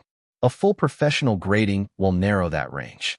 There are perhaps 8 to 10 pieces in the collection that are individually worth more than $10,000 each. There is one piece, an 1893 S. Morgan dollar in what appears to be very high grade. That could be worth between $30,000 and $50,000 on its own if the grading confirms what my eye tells me. Margaret did not say anything. She nodded. The currency, Edward Coyle continued. The paper money, also significant. Not as significant as the coins, but significant. I would estimate the currency collection at somewhere between $60,000 and $100,000. There are several large denomination notes from the late 19th century that are quite rare. He turned a page in his notebook. The bonds, he said, are a separate matter. They will require their own process. Many of them matured years ago. Some are still earning interest in a passive way that the issuing entities may not have been actively tracking. Others have specific redemption procedures that will need to be followed. I am not the right person to handle the bonds. I will give you the name of an attorney in Allentown who specializes in this kind of work. But based on a quick review of the face values and the issue dates, I would estimate the total value of the bond portfolio, assuming you redeem everything that can be redeemed, at somewhere between $350,000 and $500,000. He paused. He looked at her. She nodded again. The silver, he said, is family silver. It is valuable, but the value is mostly in the silver content rather than the artistry. I would estimate the silver pieces at somewhere between $25,000 and $40,000. If you sold them, which I would recommend against, they are family pieces. If you can afford to keep them, I would keep them. The jewelry, he said. The jewelry is significant. Some of the pieces are excellent examples of late Victorian and Edwardian work. The stones are largely good quality. There is one ring, the emerald ring with the small diamond surround, that is potentially quite valuable. I would estimate the jewelry collection at somewhere between $150,000 and $250,000, depending on appraisal of the individual stones. He paused again. He drank some of his coffee. The paintings, he said. The paintings are why I want to bring my colleague from Philadelphia. There are 3 paintings in the cabinet. 2 of them are good, but not extraordinary. The third one, the small landscape in the gold frame. I do not want to commit to anything until my colleague has looked at it. But based on the signature and the style, and what I think I am seeing in the brushwork, the third painting may be considerably more valuable than the other 2 combined. I do not want to give you a number yet. I will give you a number when I am sure. He closed his notebook. The books, he said, are a smaller component, but not insignificant. I would estimate the books at somewhere between $40,000 and $70,000. There are several first editions of some importance. He put his pen down. He folded his hands on the table. Mrs. Ellison, he said, I am not going to give you a total. I am not going to give you a total until I have done the proper work. But I can tell you, today, that the collection you have inherited is, in conservative estimation, worth more than $1 million. It may be worth considerably more than that. Once we have the painting properly assessed, and once the bonds have been worked through, you may be looking at a figure closer to $2 million, possibly higher. I want you to sit with that. I do not want you to do anything quickly. I do not want you to make any decisions based on this preliminary assessment. I want you to understand what you have. Then we will talk about what to do with it, on your timeline, at your direction. Margaret sat with it. She did not say anything for a while. Edward Coyle did not push her. He drank his coffee. He looked out the kitchen window at the hillside behind the house. He gave her the time she needed. Eventually she said, Mr. Coyle. Thank you. He nodded. I will need a few days, she said, to think. Of course. Will you come back next week? I will come back whenever you ask me to come back, Mrs. Ellison. I will bring my colleague. We will do the next stage of the work. I will not charge you for today. I do not charge for the first visit. I will charge you for the formal appraisal once you commission it. My fee will be reasonable. I will give you a written estimate before I do any further work. She nodded. He gathered his things. He shook her hand at the door. He said, Mrs. Ellison, your father did an unusual thing. I want to say that to you. I have seen many estates in my career. I have rarely seen one assembled with this kind of care over this length of time by a man with no formal background in collecting. He was paying attention to everything for decades. That is not a small thing. I am glad you have what he made for you. She thanked him. She closed the door behind him. She watched his sedan drive down the gravel driveway and turn onto the county road and disappear. She sat at the kitchen table for a long time. She did not feel jubilant. She did not feel triumphant. She felt something quieter, something that was closer to gratitude than to excitement. She thought about her father at his workbench. She thought about the 32 years. She thought about the small, careful work of paying attention. She thought about the fact that her father had never, not once, mentioned a number. Not in the ledger. Not in conversation.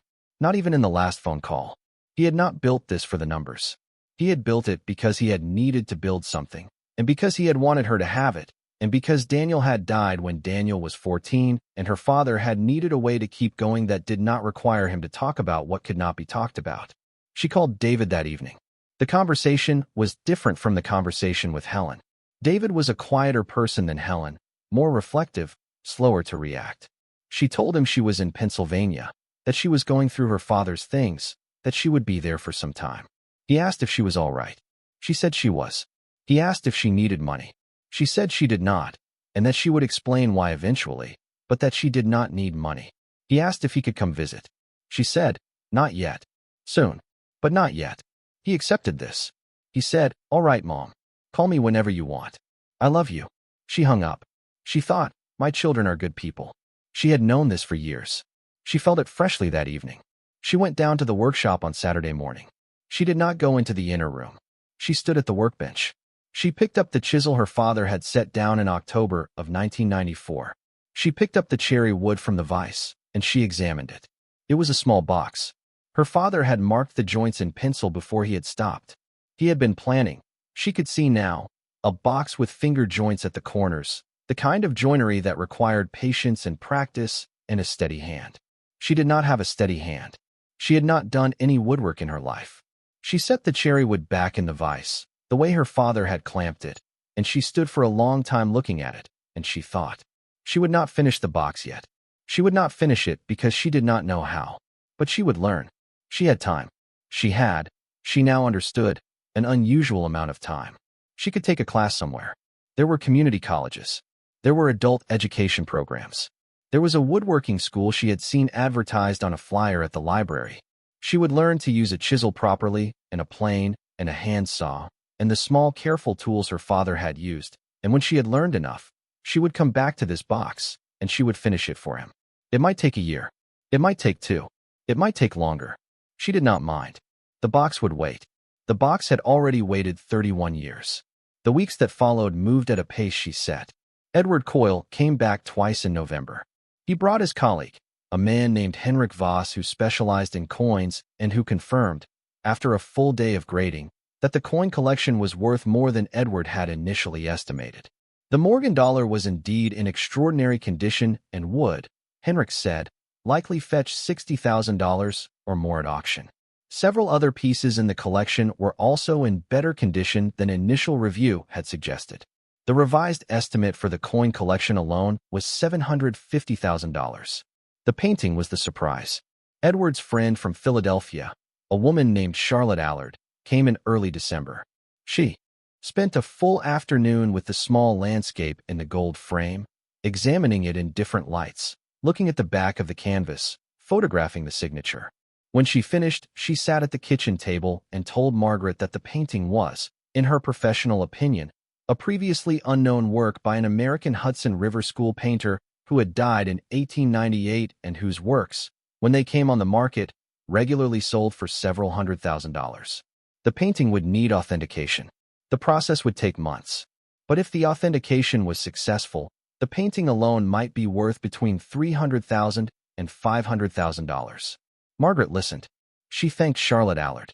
She did not feel any particular way about the news. She had moved, across the past several weeks, into a state of quiet acceptance about the numbers. The numbers were what they were. The work was what it was. Her father had spent 32 years building this without knowing the numbers, and she was going to manage it without letting the numbers do to her what her father had been careful not to let them do to him. She paid the medical bills in December. She wired the money to the hospital and to the doctor's offices and to the collection agencies that had been writing her letters since March. The bills came to just under $43,000. She paid them in full. She received, in the weeks that followed, a series of letters confirming the payments and closing the accounts, and she filed each letter in a folder she kept in the kitchen desk. The letters did not feel like victories. They felt like work being completed. She put the folder away when she was done. She gave up the apartment in Cedar Falls in January. She drove back to Iowa with Helen, who had insisted on flying out to help her pack, and the two of them spent a week together in the apartment going through Walter's things and her things, and Margaret had the conversation with Helen that she had been waiting to have. She told her, sitting on the floor of the bedroom surrounded by boxes, about the cellar, about her grandfather, about the appraisal. Helen listened. Helen cried.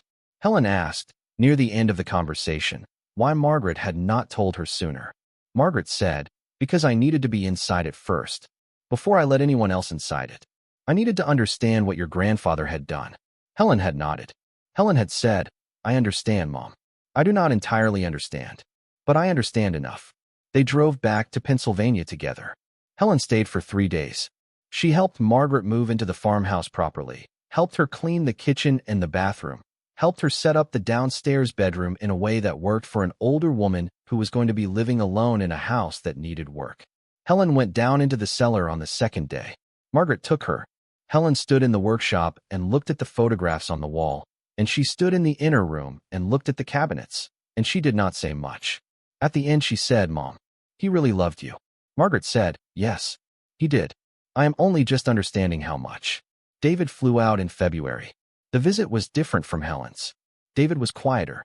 He spent most of his time in the workshop, asking Margaret about the tools, asking her about her father's notebooks, asking her about the box clamped in the vise. He was a software engineer who built things on screens, and he had inherited, Margaret realized, something from her father that she had not noticed in him before. He liked the small, careful work. He liked the way things fit together. He asked if he could take photographs of the workshop. She let him. He filled his phone with pictures of his grandfather's tools. He sent her copies that evening. She kept them. Both children offered, separately, to help her financially. She told them she did not need help. She told them what the appraisal had shown her. They both reacted the way she had expected them to react. Helen wanted to talk about investments. David wanted to talk about taxes. Margaret listened to them. She did not commit to anything.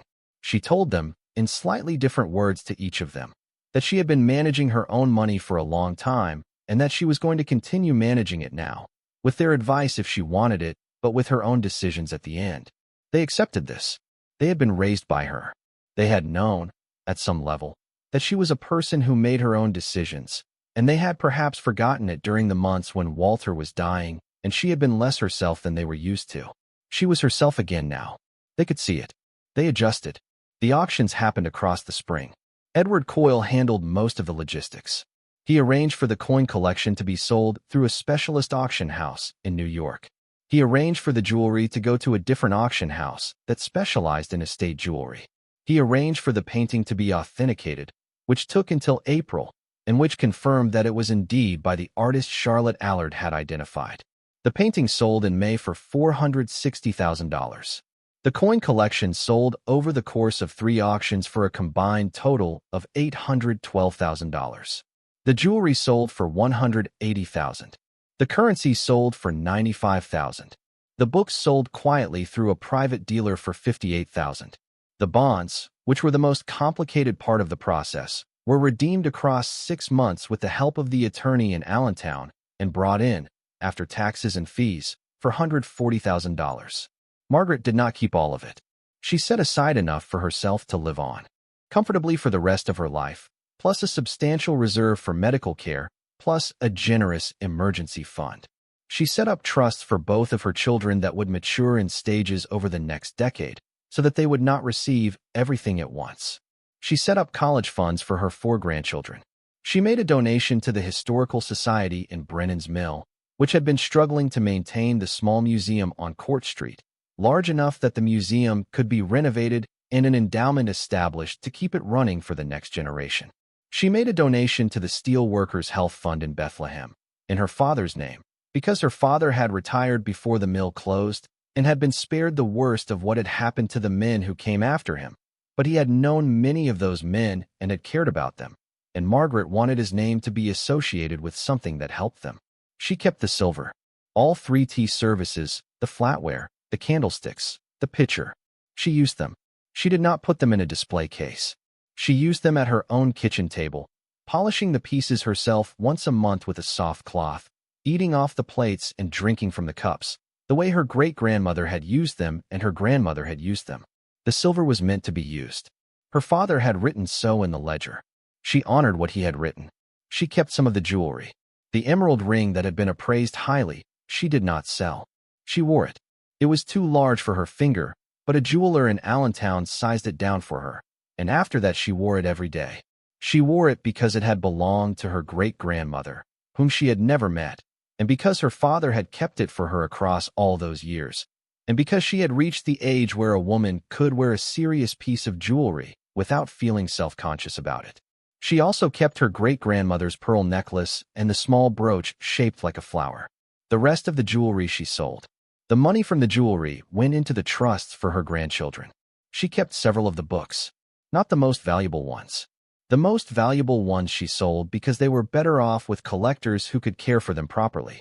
She kept the books that had been her grandfather's reading copies, the ones with marks in the margins and the worn covers and the pressed leaves between the pages. Those books she did not consider valuable in the way the dealers had valued them. She considered them family. She kept the workshop. The workshop she did not change. The workshop remained as her father had left it, with the cherrywood clamped in the vise, the photographs on the wall, the tools on the pegboard. She went down to it every day. She had started taking a woodworking class at the community college in March, and she came home from the classes and practiced in the workshop in the evenings, using her father's tools, learning slowly to do what he had done. She was a beginner. She was, at 72, a slow learner.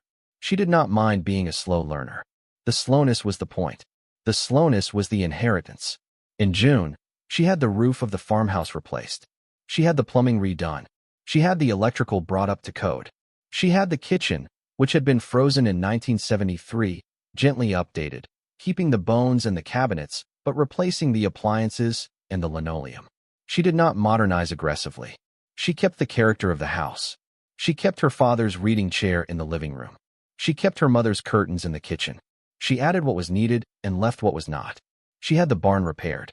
She had the chicken coop torn down because it was beyond saving, and she had a small new one built in the same spot because she had decided that she wanted chickens. She had not had chickens since she was a child. She did not know why she wanted them now. She just wanted them. She got 4 hens in July. She named them Esther and Constance and Beatrice and Pearl, after her mother and her 2 aunts and her great-grandmother. They produced more eggs than she could eat. She gave the extra eggs to the neighbors and to the small food pantry that ran out of the church in Brennan's mill. The neighbors had begun to know her by then. She had been quiet at first, keeping to herself in the way she had been raised to keep to herself, but quiet attention had its own way of being noticed, and by the summer there were people in town who knew her name and who waved at her at the grocery store and who stopped by sometimes to say hello. Patricia Hollis from the library had become a friend. A woman named Joan Kettering who lived on the next road had brought over a coffee cake in May and had come back several times after, and the two of them sometimes sat on Margaret's porch in the evenings drinking iced tea and not saying very much, in the comfortable way of women who had reached an age where they did not need to fill every silence. Margaret had not expected to make friends in Brennan's mill. She had expected to be alone. She had been wrong about that, in a way she was grateful to have been wrong about. She thought about Walter often. She thought about him in the kitchen when she made coffee in the morning. She thought about him on the porch in the evenings. She thought about him in the bedroom at night, when she lay alone in the bed her father had slept in, and she missed him with a steadiness that was no longer sharp the way it had been in February, but that was no less real for being quieter. She had not stopped grieving. She had only learned to grieve in a way that did not consume her, and she suspected that. Her father had taught her this, indirectly, across the years she had known him. Her father had grieved Daniel for 38 years without ever putting the grief down, and the grief had not stopped him from living. He had lived inside the grief. He had made things inside the grief. He had built the room in the cellar inside the grief, slowly, across decades, and he had passed on to his daughter, without ever using the word, the way a person could keep going. She finished the cherrywood box in October, a year after she had first opened the cellar door. She had taken 11 months of woodworking classes by then. She had practiced on smaller pieces, on scraps her father had kept in the cellar, on the slow, careful joints that her father had been planning to use. She brought her tools out one Saturday morning in October. She removed the cherry wood from the vise. She finished the cutting that her father had begun. She made the finger joints, slowly, one cut at a time, and they fit together on the third try, which she considered a victory. She glued the corners. She let it dry overnight. The next morning she sanded the surfaces and rubbed them with oil, and she set the box on the workbench and stepped back and looked at it. It was a small box, perhaps 6 inches by 4 inches. The lid had a slight lip that her father had marked in pencil on the wood 31 years ago. The joints were not perfect. They were the joints of a beginner. But they held. The box was a box. It would hold things. It would last. She brought it upstairs. She put it on the kitchen table. She sat down and looked at it for a long time. She did not cry. She had cried enough. She felt, instead, something that she did not have a word for, a quiet rightness, a sense of a circle that had been left open for a long time and that had now been closed by hand. She made herself a cup of tea. She drank the tea sitting across from the box. She thought about her father. She thought about how he would have looked at the box if he had been there. She thought he would have said, "Well, Margaret, that is not bad. That is not bad at all." She thought he might have run his finger along the joints and pointed out the places where the spacing was slightly off, and she thought she would not have minded the criticism, because the criticism would have been the way he showed her he was paying attention. She put the box in the middle of the kitchen table. She used it as a centerpiece. She put a few small things inside it. A photograph of Walter. A photograph of her father and Daniel from 1955. The brass key to the cellar door, which she still carried in her coat pocket most days, but which she put in the box on the days when she was not going to use it. The box held what it needed to hold. It would hold whatever she wanted it to hold for as long as she was alive, and after that it would hold whatever Helen or David wanted it to hold.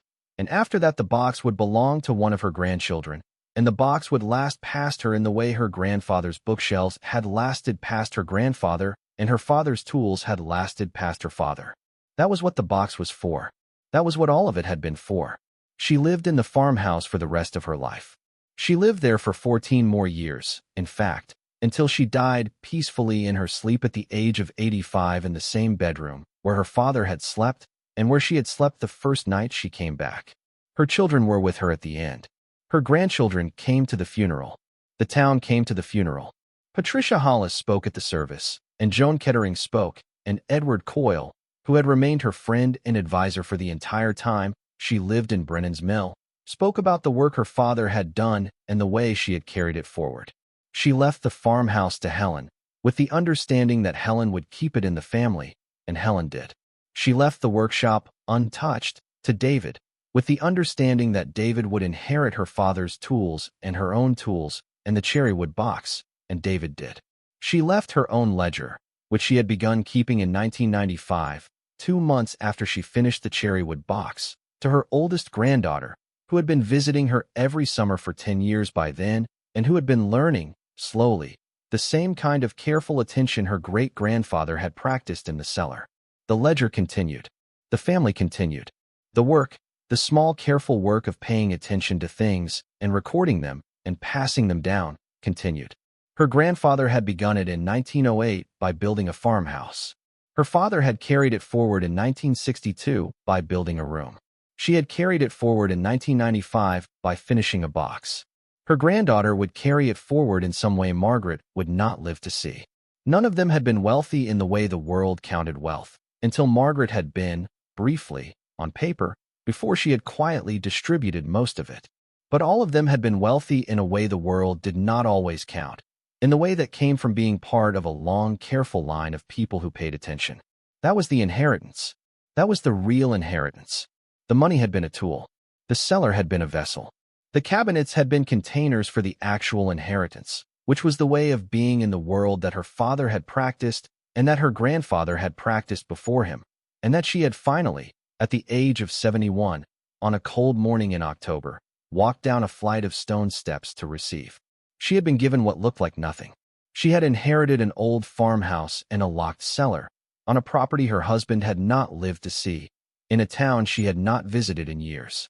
She had been 71 and widowed and frightened of the bills that would not stop arriving. She had unlocked the door because she had finally been ready to unlock it, and she had found behind the door not just a fortune, but the man her father had been, the love he had not been able to say, and the slow, careful work that had been waiting for her, patiently, across 31 years. She had been ready. She had not known she was ready. Her father had known, somehow, that she would be ready when she came, and he had been right. He had been right about almost everything, in the end. She thought of him most days. She thought of him at the kitchen table where he had read the newspaper every evening. She thought of him in the workshop where she now worked, slowly, learning what he had known.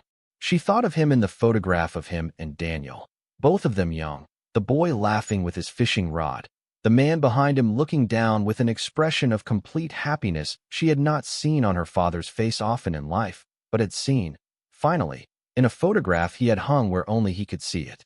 She kept the photograph on the kitchen wall now. She had taken it out of the cellar in her second year in the farmhouse.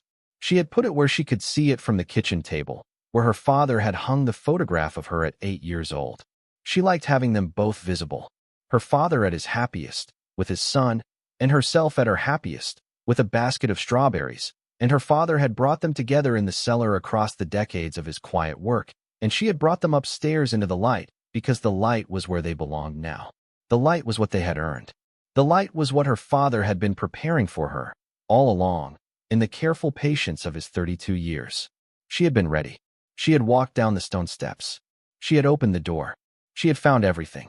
Linda Forsythe came back in May, 18 months after Margaret had first walked through the farmhouse with her. She had not called ahead. Margaret was in the front yard pulling weeds out of the bed beneath the kitchen window when Linda's car pulled into the driveway, and Margaret stood up slowly, her knees protesting, and wiped her hands on the apron she was wearing. Linda got out of the car the same brisk way she had gotten out of it the first time, but the brisk way was tempered now by something else, a hesitation Margaret had not seen before. Linda walked across the gravel to where Margaret was standing. She stopped at the edge of the flower bed. She looked at the house. The house had a new roof now, and the porch had been repaired, and the windows had been washed, and the white paint was fresh white instead of the gray of long neglect. Linda looked at it for a long moment without speaking. "Mrs. Ellison," she said. "Mrs. Forsythe," Margaret said. Linda smiled, a small, professional smile that did not entirely hide the awkwardness she was carrying. "I was driving by," she said. "I had a showing on the Hartman place down the road, and I thought I would stop. The house looks beautiful. I wanted to tell you that." Margaret nodded. "Thank you," she said. There was a silence. Linda shifted her weight. She looked at the maple tree in the yard, at the new barn roof, at the small chicken coop visible through the gap in the fence. She looked back at Margaret. "I wanted to say something else," Linda said. "I wanted to apologize to you." Margaret did not say anything. She waited. "When you called me last fall," Linda said, "when I came out to assess the property, I gave you a number that I thought was fair at the time. I was trying to be honest with you. I thought I was being helpful. I want you to know that I was not trying to take advantage of you. I was working from what I could see. But I have heard, in the months since, that you decided not to sell, and that you have been doing the work yourself. I have driven by here 3 times this spring on my way to other appointments, and each time I have seen more done. The barn, the porch, the new fence at the back. I wanted to say that I was wrong about this place. I was wrong about what it could be. I underestimated it, and I underestimated you, and I am sorry." Margaret looked at her. Linda was perhaps 55. A competent woman who had built a small business in a small town and had probably said what she had just said to Margaret only a handful of times in her career. Margaret recognized the cost of it. She did not feel triumphant. She did not feel vindicated, in the way she might have imagined feeling vindicated if she had imagined this moment in advance. She felt, mostly, kindness toward the woman standing in front of her. "Mrs. Forsythe," Margaret said, "you were not wrong. You gave me an honest number based on what was visible. You did not know what was in the cellar because I did not show you what was in the cellar. You could not have known. I do not have any complaint with what you told me. I appreciate you driving out here today to say what you said, but you do not owe me an apology. You did your job. You did it the way it was supposed to be done." Linda looked at her for a long moment. Then Linda said, "All the same, I wanted to say it. I have been thinking about it for months." "Then thank you," Margaret said. "I accept the apology you did not owe me. I appreciate the spirit of it." Linda smiled, a real smile this time. She glanced at the house again. "The painting was a good color choice," she said. "The original white. Not the off-white that everyone is using now. It looks right against the maple." "It was the color my mother chose in 1968, Margaret said. "I had the painters match it." Linda nodded. She said, "Mrs. Ellison, if you ever want to talk to me about the property, in any capacity, I would be honored to help you. No commission. I would just want to help." Margaret thanked her. They shook hands. Linda got back in her car and drove down the gravel driveway, and Margaret stood in the flower bed and watched her go, and she thought, after Linda had gone, that there were many kinds of vindication, and the loud kind was not always the best kind. The quiet kind, the kind where a competent woman drove out of her way to say something difficult, was a kind Margaret could live with. She finished the weeding. She went inside. She did not mention the visit to Helen on the phone that evening, because the visit was not a victory story, and Margaret had stopped, somewhere in the past year, telling victory stories about herself. Gerald Pfeffer came in July. He found her phone number through the Historical Society in Brennan's Mill, where his cousin had heard about Margaret's donation, and he called one Tuesday morning and said, in a voice that was hesitant and old, "Mrs. Ellison, my name is Gerald Pfeffer. I worked with your father at the mill. I worked with him for 26 years. I heard you were back in the area. I do not want to bother you, but if you ever had time for a cup of coffee, I would like to tell you some stories about your father, if you would like to hear them." She invited him to lunch the following Saturday. He arrived at noon in a pickup truck that was older than he was, and he was perhaps 82, a thin man with thick glasses and hands that had spent 46 years working in a rolling mill, and that showed it. She made him a sandwich and a bowl of soup, and they sat at the kitchen table, and Gerald Pfeffer told her stories about her father for 2.5 hours. He told her things she had not known. He told her that her father had been the man on the mill floor that everyone went to when a piece of equipment broke in a way the engineers could not figure out, because her father had a particular gift for understanding how things worked from the inside. He told her that her father had quietly paid for a young man's wedding in 1971, a young immigrant from Slovakia who had no family in the country, and who would have had to put off marrying his girlfriend if her father had not handed him an envelope one afternoon in the parking lot and walked away before the young man could thank him. He told her that her father had organized a fund for the widow of a co-worker who had died in an accident at the mill in 1978, that the fund had paid for the widow's children to go to community college, and that her father had asked specifically that his contribution remain anonymous. He told her that her father had been the kind of foreman who knew the names of every man on his crew, knew the names of their wives, knew when one of them was struggling, knew when one of them needed a shift adjusted or an hour off to deal with something at home. He told her that her father had been quiet about all of this. He had not been the kind of man who talked about what he did. He had just done it. Margaret listened. She did not interrupt. She got up twice to refill the soup bowl and once to make a fresh pot of coffee. Gerald drank the coffee and talked. He talked about Daniel, too, in a way that surprised her. He had been at the mill when Daniel got sick. He had been on the crew when her father took the months of leave to be with Daniel at the hospital. He had been at the funeral. He told her that her father had come back to work 3 weeks after Daniel died, and had worked silently for 6 months without speaking to anyone unless he had to, and that the men on the crew had understood and had given him the space he needed, and that one day her father had come into the break room and sat down beside Gerald at the table and started talking again, and that talking had been the small turning point that the crew had been waiting for. Gerald said, "He never got over it. We knew he never got over it. But he came back from it. That is what we learned from him, that you do not get over the worst things. But you can come back from them, if you give yourself enough time and let people give you space. He taught us all that, without ever saying a word about it." Margaret nodded. She had no words. She did not need to have words. Gerald stayed until 3. Before he left, he reached into his jacket pocket and took out a small leather wallet, worn smooth with age. He opened it. Inside were several photographs. He passed her one. It was a photograph she had not seen, taken at the mill, of a group of men in work clothes standing in front of a piece of machinery she could not identify. Her father was in the middle. He was perhaps 50 in the photograph. He was smiling. Beside him stood Gerald, much younger, and on his other side stood 3 other men Gerald named one at a time, their names and what had happened to them since. 2 had died. 1 had retired and moved to Florida. "I thought you might want this," Gerald said. "I have looked at it for 40 years. I am old now. My children do not know these men. They will not value this photograph the way I do. But I think you might." Margaret took the photograph. She thanked him. She walked him to the door. He shook her hand and got into his pickup truck and drove down the driveway.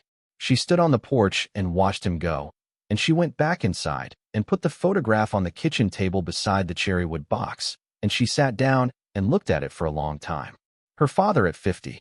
She had not had a photograph of her father at 50.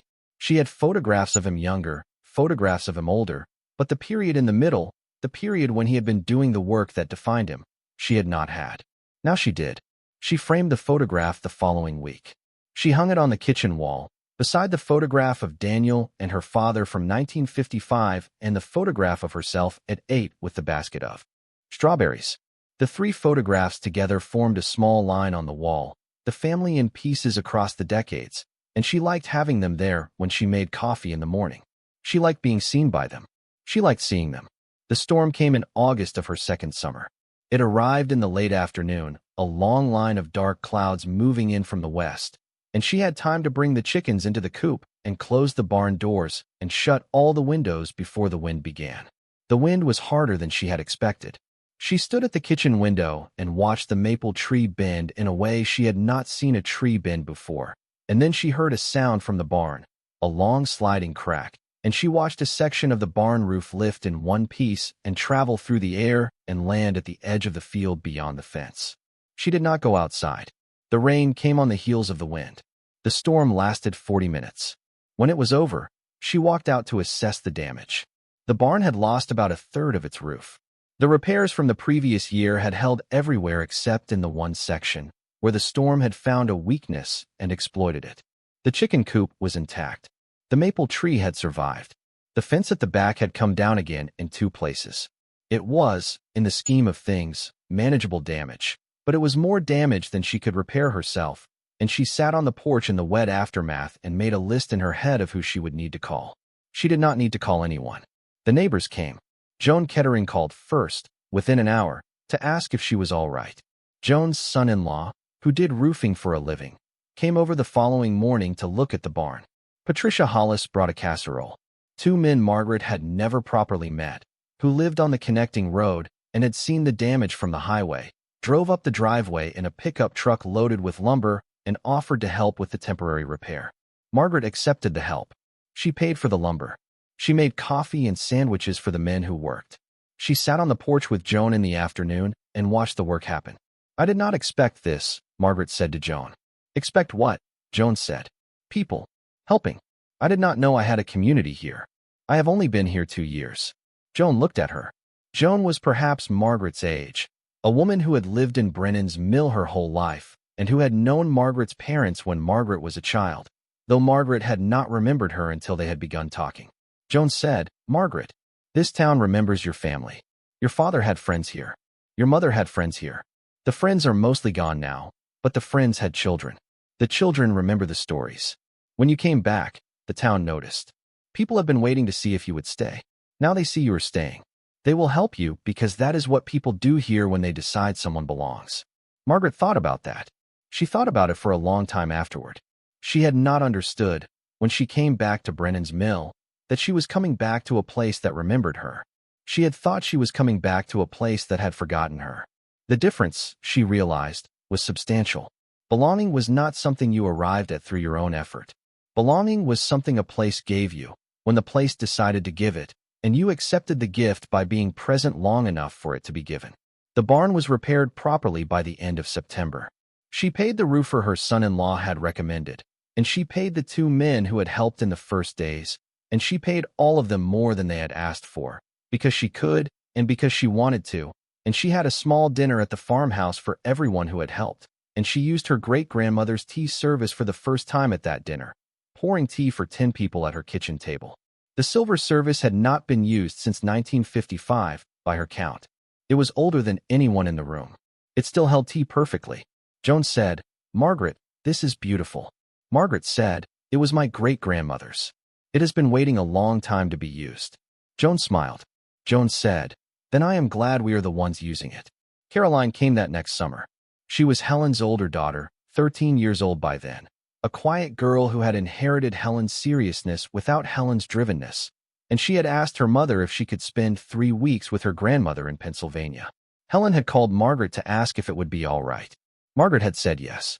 She had said it without hesitating, but she had not entirely known what she was agreeing to until Caroline arrived at the Allentown airport with a duffel bag and a backpack and a notebook tucked under her arm. The first week, Caroline mostly read. She read on the porch in the mornings, on the kitchen window seat in the afternoons, in the bed in the upstairs bedroom that had been Margaret's bedroom as a child. She did not say very much. She helped Margaret with the chickens. She helped with the dishes. She asked permission before she did anything in the house, and Margaret had to tell her, repeatedly, that she did not need to ask permission, that the house was hers too, that she could open any door and read any book and eat anything she wanted from the refrigerator. Caroline accepted this slowly. By the end of the first week, she was reading in different rooms without announcing where she was going. This, Margaret understood, was progress. The second week, Margaret took Caroline down to the cellar. She had not planned to do this. She had planned to wait, to see how Caroline settled in, to see whether Caroline asked. Caroline had not asked.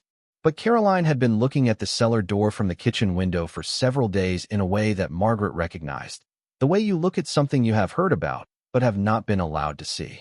On a Wednesday morning, Margaret said, "Caroline, would you like to come down with me? I have something to show you." Caroline said yes. They went down together. Margaret unlocked the heavy oak door. She showed Caroline the workshop. She told her about her great-grandfather, about the work he had done in the evenings, about the photographs on the wall. She told her about Daniel, the great-uncle Caroline had never known. She showed her the cherry wood box on the workbench, the one Margaret had finished. She did not tell Caroline yet about the inner room.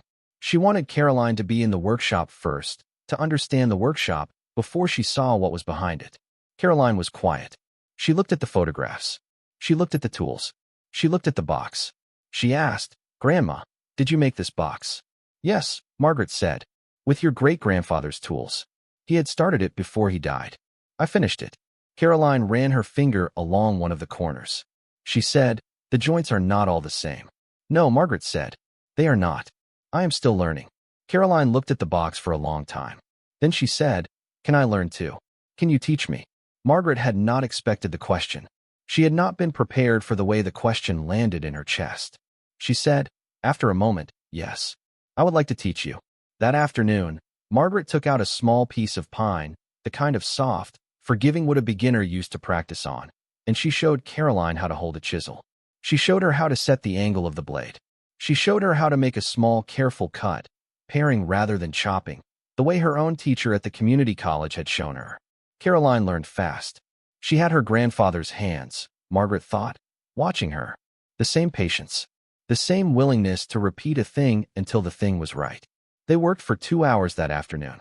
Caroline made a small wedge of pine, smooth and even, and she put it on the workbench beside the cherry wood box and said, "Grandma, can we do more tomorrow?" "Yes," Margaret said. "We can do more every day, if you want." They did more every day. By the end of Caroline's 3 weeks, Caroline had made a small box of her own, a simple butt-joint box without finger joints, but a box that held together, that had a lid that fit, that was hers. Caroline took it home to Minneapolis with her. She wrote Margaret a letter when she got home, a real handwritten letter, in which she said thank you and asked when she could come back. Margaret wrote her back. They began writing letters that summer that they would write to each other for the next 11 years. Caroline came every summer. Each summer she stayed a little longer.